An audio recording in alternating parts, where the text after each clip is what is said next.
Green flag is waved at the back then. 5-second board is shown. And 20 minutes of racing for the BMW Car Club Racing Championship about to get underway. Red lights go on. Out they go. Pretty good start by Rick Kerry from second on the grid there. Let's see if he's got the lead by the time they get down to Abbey Lee Pearce. He also has got away well. Niall Bradley might be down to third here as they turn into the first corner. And it looks like Rahem Ballou with the yellow car without the bumper on it. After that was lost in the first race a bit further back. But here is Rick Kerry leading Lee Pearce, trying to go around the outside of him. They're side by side. Paul Cook makes it 4 cars for the lead as well. And as they all head through Village for the first time, it's all happening out in front. Rick Kerry has got it.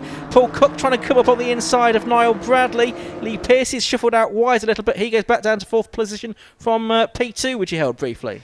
Yeah, it's Rick Kerry down the hanger straight towards Stowe Corner now. We've got Niall Bradley in the white and green car. Up the inside is Paul Cook. And then we've got Lee Pearcey, the ex-single-seater racer, up on the inside as well, the FSR car there.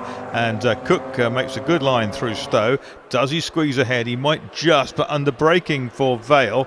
The white and green car of the Irishman comes back underneath him. And that is the winner of the previous race, Niall Bradley. But there is Cook in the all-black car in third. Rick Kerry, though, trying to scarper up the road and make a bit of a break while he can. The rest of them come through behind. Mike Eustace is in 5th. Kaz Singh is 6th. Gary Burstow in 83 is in 7th. Then it's Michael Cutt from the back into 8th with Brad Sheehan in 9th in 44. That's a remarkable first lap from those two. They started around that 30th position, something like that. So they've made about 20 places or so. 44 Mike Cutt and 28 Brad Sheehan on the first race. So they've had just about as good of an as you could hope to have, I would think, on that first lap through a very busy field of BMWs, and they're not all that far behind the leaders. Cutt is only 6.5 seconds, no, sorry, 8 seconds behind the leader, he said, reading the right line on his screen. That's not too much. That's something that you can close in the course of the next 18 minutes or so of this race. So it's Kerry leading, Bradley second, then Cook and Pearcey third and fourth at the moment. Yeah, and if those lead quartets get involved in any sort of squabbling, that's going to help the chasers. And they're down at Stowe, but here they come into Vale. A lock up there for Lee Pearcey. I'm trying to unseat Paul Cook. In fairness, he wasn't quite close enough. Cook gets a bit of a slide on there, and they power through. Kerry leads by a second. Mike Eustace just getting over the line in 5th position. There's a bit of a gap between him in 5th and Kaz Singh in 6th. There's Lee Pearcey, ex-single-seater racer. I think may also have raced motorcycles as well in the past. Oh, and he locks up hugely there down into Village. Clobbers the curb in a way that he wasn't necessarily planning, and loses a bit of time to Paul Cook there as a result of that. So he's there still in 4th though. Mike Cutt in 44 is 7th, incidentally. Yeah, so he made up another position, got ahead of Gary Burstow. Brad Sheehan though up to 6th. So Brad Sheehan 6th now at the end of lap 2, so he's had an even more stellar run up the field, and he is only 9.47 seconds behind the leader. There's 25 Ben Pearson, who is 11th overall but leads in Class 6, but he's got Paul Travers only just behind him, so Pearson being run close within that class. And is this Travers? That's Colin Whitmore's car, I think, coming up the inside of him, who's in a different class. He's in a Class 1 car. Yes, it was Colin Whitmore, very experienced BMW racer. Yeah, gets past and then pops out to the outside and gets retaken by the more powerful car with the bigger aero kit. It's down the straight into Vale, so Pearson is number 25. He is in 10th position again, it will be. Travers a couple of places further up. There's Travers in the 77 car. He's now got the 66 car of Mark Coleman. That's another of the Class 1 cars ahead of him that's sort of not involved in that class battle. So Pearson has now 2 cars between himself and his nearest class rival. Jim Benson, though, I can see he's made it up to 17th position, but he's got a few more Class 6 rivals to pass before he gets on terms with the leaders. There's Mike Cutt, takes a lot of curb at Village, but he's with Mike Eustace now. Sheehan has got ahead of Eustace, so that's for 5th, 6th and 7th, the 3 cars you see on screen. Yeah, it's great stuff, and here's the white and pink car of Brad Sheehan. You won't miss that one, coming down into Stowe Corner. That's car number 28. Out to the outside comes 44, which is Cutt, and he car corners really stably, which is nice. Stays very level. Down in the braking area, he's not really close enough to have a go there. He compromised his entry to the corner, and now it's another chance. He needs to get the exit speed. Little snake at the back end, these rear-wheel drive cars, and he looks up the outside towards Abbey. This will have to be well executed, because I don't think he's going to be given too much room on the inside by 80, but Mike Eustace has to give midway through the corner, and he takes him in Abbey, and now concentrates on trying to get back with number 28, which is Brad Sheehan, up ahead of him. Here's the leaders on the Hanger Straight. Yeah, Rick Carey ahead of Niall Bradley, who's got the best lap of the race and a lap record as well, a 1:12.53, faster by about 3/10 than he went in the first race, in setting the lap record in that one. But it's Rick Carey that's got the lead, Bradley just behind him, turning their way through the right-hander at Stowe Corner, dropping down towards the Vale. They've not got into the traffic yet, but it won't be too much longer before they do. Bradley still in behind Kerry as they turn their way through. You've got Cook and Piercy battling over third place, about 4 seconds behind them. Over the line they come to complete lap number 4-5, but it was a big moment for Niall Bradley as he came out of Club Corner. Really had to work hard to save that one, which he did. And he crossed the line only about 0.72 seconds behind, but with the loss of momentum, he'll be a bit further back by now. I think his arms are a bit longer now. That was very dramatic, wasn't it? But yeah. He's still there, safely in second, but his heart rate's gone down a fraction again now. Yeah, absolutely. So that's given Rick Carey a bit of breathing space, hasn't it? That must be a couple of seconds he's now got over Bradley. Cook is there in third, Piercy fourth, and Sheehan in fifth. That lap Sheehan did a 1:13.3, took about 1.2 seconds out of Piercy, and Cook up ahead of him. So Sheehan and Cut actually are closing down on that battle for third. Yeah, 13.14 and 13.19 are their best laps, 13.30, 13.63 respectively last time round, and they've lapped quicker than the 3 cars ahead of them. In fact, they're pretty much quicker than all the cars ahead of them. Brad Sheehan on that lap is making good progress. Cut is too, and his lights are ablaze on the big M3, and he's closing in on Brad Sheehan. There were 4 seconds between them, 3 seconds between them at the end of the last lap. It's much closer now.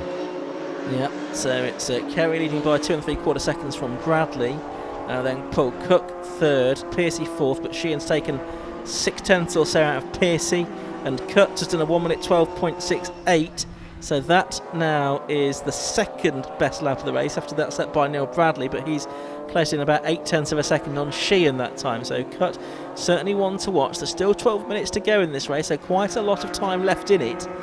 11.4 seconds separate first to sixth, but I think that gap from first to sixth is coming down rather than going out during the course of this race. Class M2, by the way, being led by Gary Burstow at the moment, number 83, 9th overall. Ben Pearson in 10th overall still leads Class 6, while in the Cup class, that is going the way at the moment of Carl McMillan, who's 24th. Interesting cambers on the front of the Mike Cut car, so they get a good view through Stowe.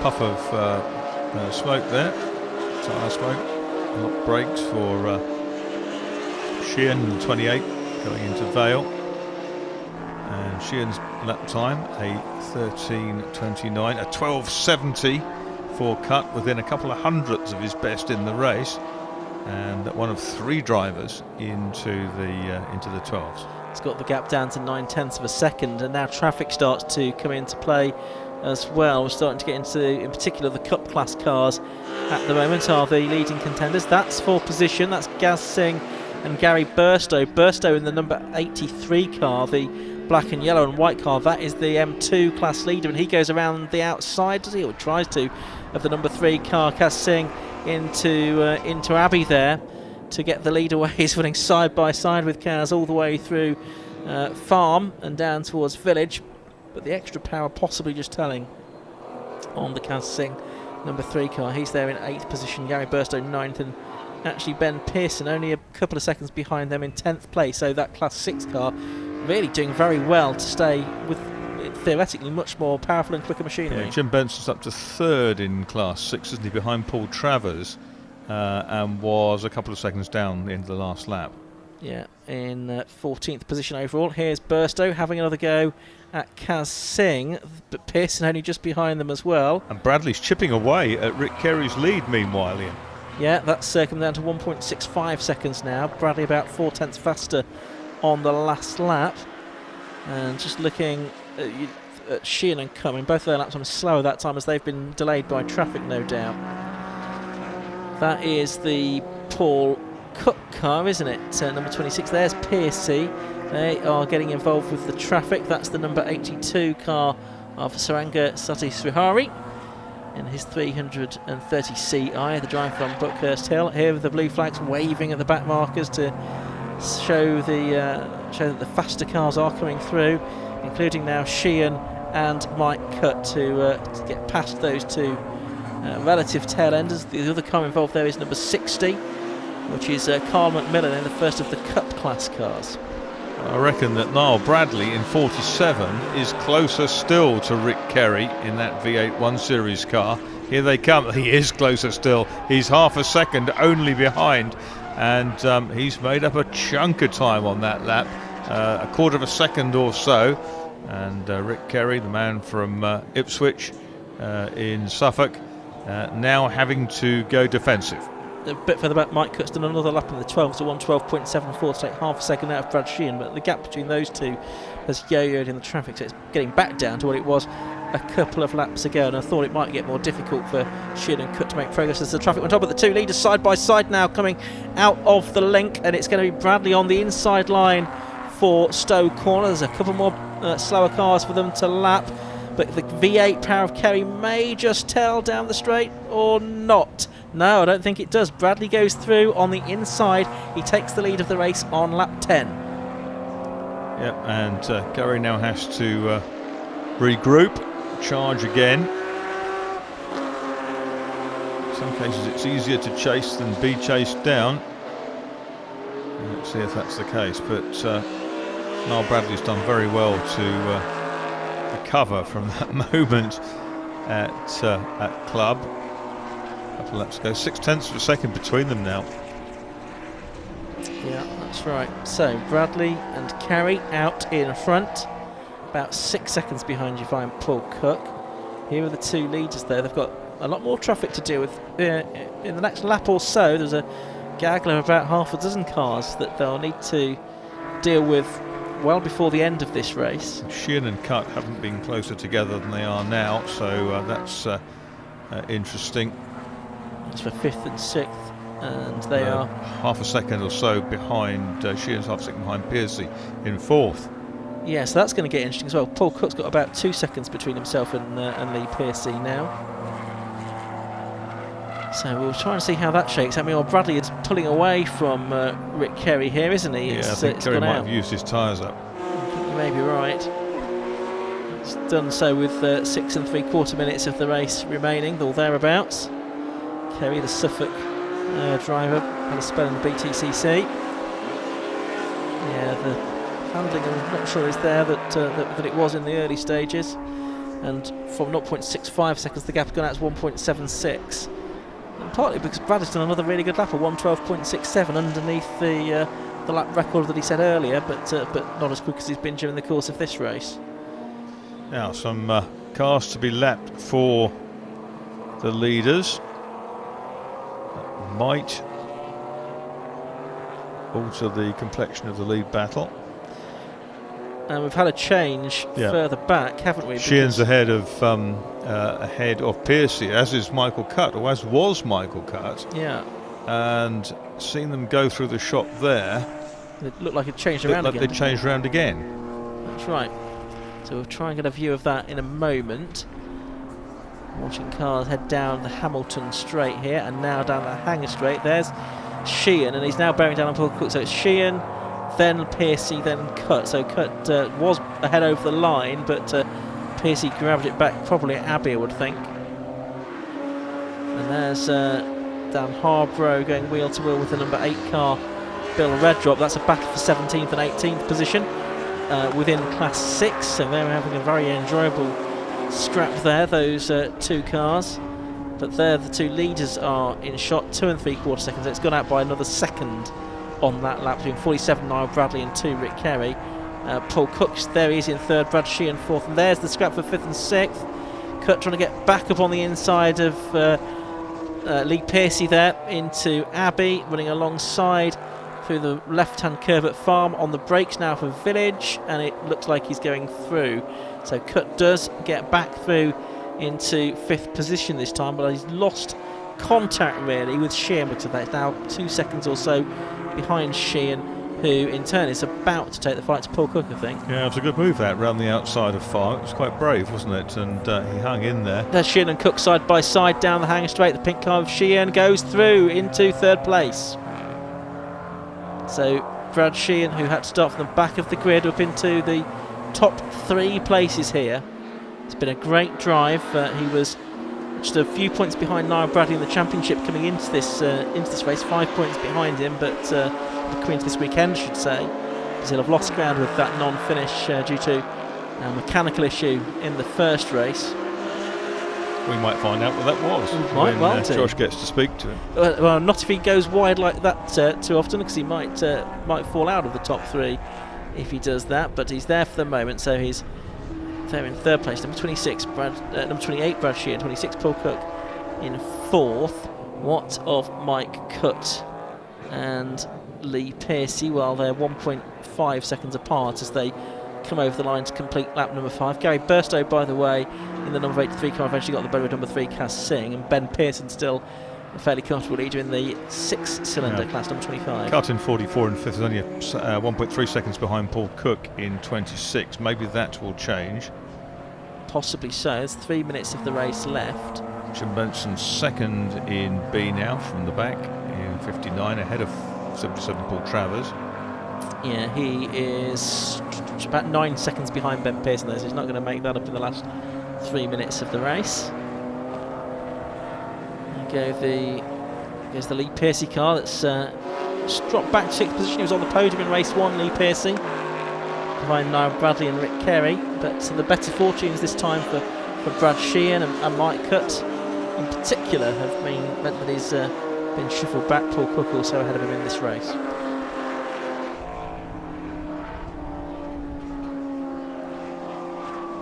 So what we have now, we've got 2.5 minutes to go.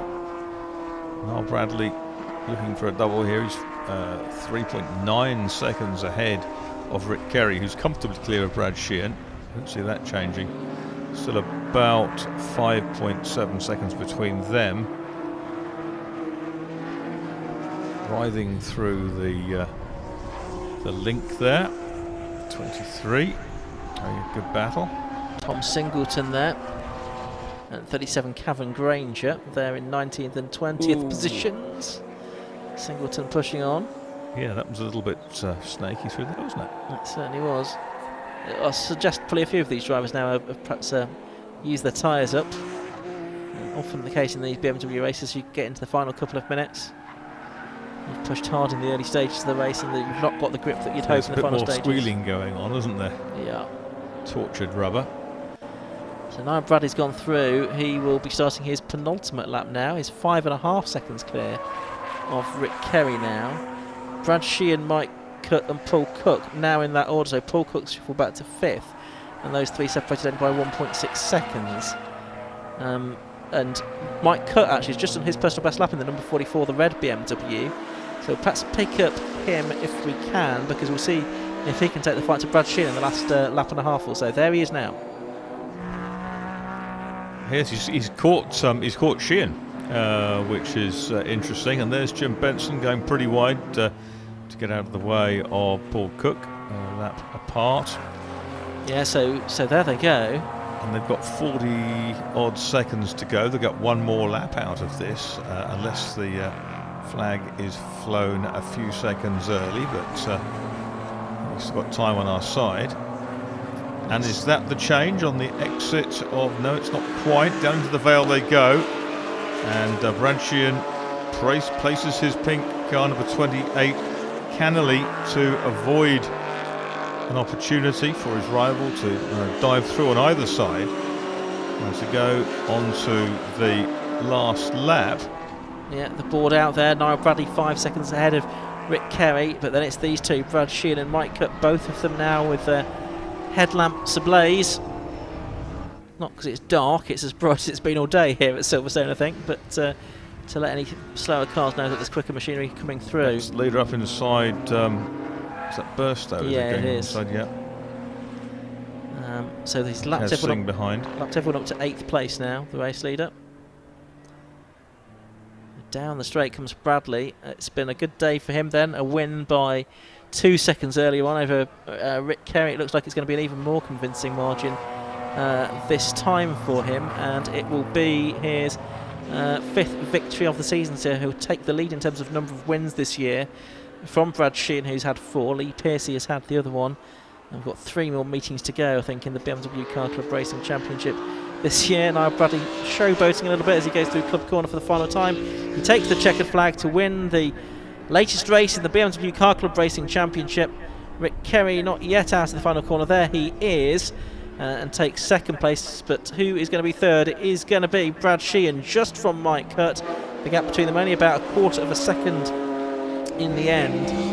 Lee Pearcey comes home in 6th place, about 3 seconds behind Paul Cook in 5th. The rest of the field coming through, Marcus, but a good drive that from Niall Bradley again. Yeah, it was very, very good, particularly with that big moment he had at Club midway through the race. And it could have spat him into the wall, but he managed to back out of it, apply some corrective lock, and yes, he lost some time, but he made it up again soon afterwards. Some good driving right through the field, Sheehan and Cutt, and they finished in 3rd and 4th, which is better than they dreamed, I think, in this situation. Yeah, absolutely. They had great fun, no doubt, on the back of the grid to get up into those relatively heady positions. Final few cars taking the checkered flag, so Class 2 being won by Gary Burstow in number 83, 8th position overall. Class 6 by Ben Pearson, number 25, who in the end finished about 12 seconds clear of his big rival in that class, Jim Benson, and the Cup class victory going the way of actually looks like David Morris, because Carl McMillan, a non-finisher by the looks of it, so David Morris winning the Cup class. Let's go through those results for you. And it was a win for Niall Bradley, 7.31 seconds. The victory margin for number 47 ahead of number 2, Rick Kerry in the 1 Series. 3rd to number 28, Brad Sheehan. A great drive from him from the back of the grid, as it was for number 44, Mike Cutt. Those two separated by less than 3/10. 5th to number 26, Paul Cook. 6th to number 61, Lee Pearcey. And 7th to number 80, Mike Eustace. Gary Burstow was the best of the M2 class cars, number 83 in 8th overall, ahead of number 3, Cass Singh in 9th, and 25, Ben Pearson, who once again was the top man in Class 6. Colin Whitmore, the very experienced BMW campaigner, was 11th in car 35, ahead of number 59, Jim Benson, another driver to burn from the stern, 2nd place in Class 6, then 13th, Mark Coulmer, 14th, Paul Travers, and 15th, Sean Jackson. Cameron Granger and Tom Singleton, 19th and 20th, had that entertaining battle. For the back, it was 21st place as it scrolls through. Went the way of Mike Nash, I can tell you, in his E40 330. There we go. So he did well down there. Looking back, we can see Sergei Meniv did make it into the race, but Dan Harborough, he was a retirement, as too was our Cup class frontrunner, Carl McMillan. So that's the results for the BMW Car Club Racing Championship. They are next in action at Alton Park in September. So let's head down to the pit lane now, and we'll speak once again to Josh Barrett. Thanks, Ian, and another win for Niall Bradley. Niall, I'll let you take your winner's garland. That race, you had to get past Rick. Yeah, I did, yeah. Rick got a very good start, got through. And I'll be honest with you, I thought, right, I'm going to have to stay in 2nd here. But no, it's kept my head down, kept calm. Really, really big moment coming onto the pit straight here. Went to catch 4th and I caught 2nd. So then he pulled a bit of a gap again, and then I just kept the head down and kept working. But no, again, great driving. I'm really happy. Really happy. Super weekend, couldn't really gone any better, could it? No, it couldn't. No, to be honest, yeah, definitely can't knock it. Really chuffed. Like I say, great bunch of drivers here. Everybody that watches it from the TV don't see what's going on inside. Like it is challenging out there at times. It really is. Is that the traffic? Is it the type of car? What causes all those challenges? Yeah, it's traffic. It's tyres starting to go off.